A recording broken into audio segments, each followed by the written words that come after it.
और पीएम मोदी ने भुज से गुजरात चुनाव प्रचार का आगाज कर दिया। उन्होंने बीजेपी पर वार करने वाले विरोधियों को घेरा और उन पर कीचड़ उछालने का आरोप लगाया। उन्होंने कांग्रेस पर विकास में अड़ंगा डालने का भी आरोप लगाया। आने वाले दिनों में पीएम पार्टी के लिए धुआंधार चुनाव प्रचार करते दिखेंगे।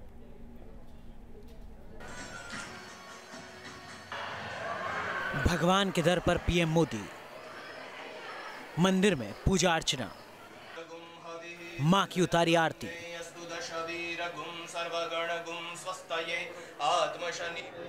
तस्वीरें भुज के आशापुरा मंदिर की हैं। चुनाव प्रचार के लिए यहां आए पीएम मोदी सबसे पहले मंदिर में मत्था टेकने पहुंचे, वहां पूजा अर्चना की और मां की आरती उतारी।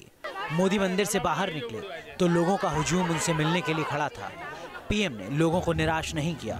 सबसे पहले उन्होंने सबका अभिवादन किया और फिर कुछ लोगों से मुलाकात भी की। मंदिर से निकलने के बाद पीएम मोदी ने भुज से गुजरात चुनाव प्रचार का आगाज किया। इस रैली में उन्होंने कांग्रेस पर तीखा हमला किया। उन्होंने हाफिज की आजादी का मुद्दा उठाने वाले विरोधियों पर वार किया। नाना पाकिस्तान में एक आतंकवादी जेल में छूट्यो, पाकिस्तानी कोर्टे छोड़्यो। एमा तमारे यहाँ तालियों पाड़वानुं कारण शू ये हमने समझातुं नथी। पीएम मोदी ने कांग्रेस उपाध्यक्ष राहुल गांधी को भी निशाने पर लिया। डोकाला पर सवाल खड़ा करने वाले चीनी राजदूत से गले मिल रहे थे। पण हमें मने समझाय छे कि जारे डोकलामनी अंदर भारतनी सेना आंख में आंख मिलावीने ऊभी हती, 70 दिवस सुधी हिंदुस्ताननी सेनाए मचक नहोती आपी, त्यारे तमे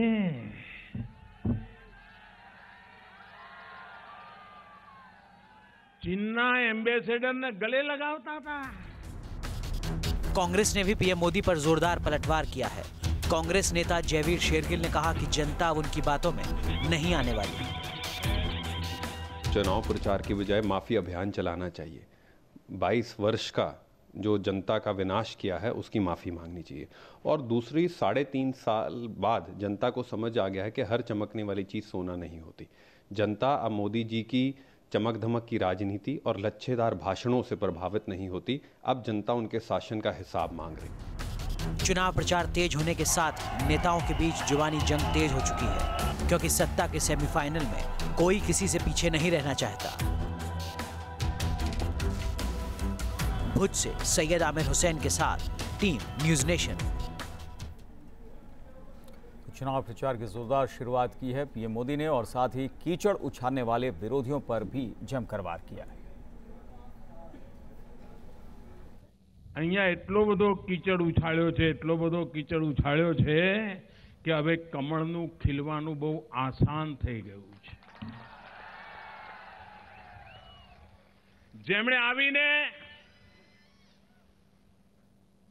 આ कीचड़ ઉછાળવાની કપરી મહેનત કરી અને ખૂણે ખૂણે જઈને कीचड़ ઉછાળ્યો, આજની પળે આ कीचड़ ઉછાળનારાઓનો હું હૃદયપૂર્વક આભાર માનું છું।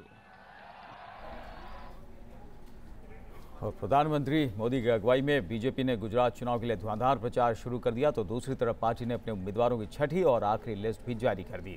बीजेपी ने पूर्व मुख्यमंत्री आनंदीबेन पटेल को टिकट नहीं दिया है, लेकिन उनके करीबी भूपेंद्र पटेल को टिकट जरूर दिया है।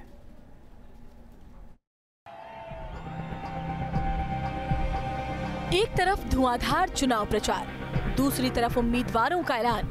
पीएम मोदी गुजरात में बीजेपी के लिए चुनाव प्रचार करने उतरे तो बीजेपी ने चुनावी रणनीति को धार देते हुए उसी दिन अपने उम्मीदवारों की आखिरी लिस्ट जारी कर दी। इसमें 34 सीटों पर उम्मीदवारों के नाम का ऐलान किया गया है। छठी सूची में 12 पटेलों और 2 ब्राह्मणों को टिकट दिया गया है। पूर्व मुख्यमंत्री आनंदीबेन पटेल का टिकट काट दिया गया है, लेकिन उनके करीबी भूपेंद्र पटेल को घाट लोडिया से टिकट दिया गया है। पूर्व मंत्री रजनी पटेल को बेचारजी से दोबारा टिकट दिया गया है। जिस मणिनगर सीट से पीएम मोदी चुनाव लड़ते थे, उस सीट से सुरेश पटेल चुनाव लड़ रहे हैं। उन्हें दोबारा टिकट दिया गया है। बीजेपी ने सभी अटकलों पर विराम लगाते हुए पूर्व मुख्यमंत्री आनंदीबेन पटेल को टिकट नहीं दिया। हालांकि वो नाराज ना हो, इसका भी ख्याल रखा गया है। आखिरी सूची के साथ ही बीजेपी ने सभी 182 विधानसभा सीटों के लिए अपने उम्मीदवारों के नाम का ऐलान कर दिया है। 182 उम्मीदवारों में 12 SC, 28 ST, 52 पाटीदार और 61 OBC उम्मीदवार शामिल हैं। उम्मीदवारों के नाम के ऐलान के साथ ही बीजेपी की नजर अब ज्यादा से ज्यादा सीटें जीतने पर है। अहमदाबाद से पूरब पटेल के साथ टीम न्यूज़ नेशन।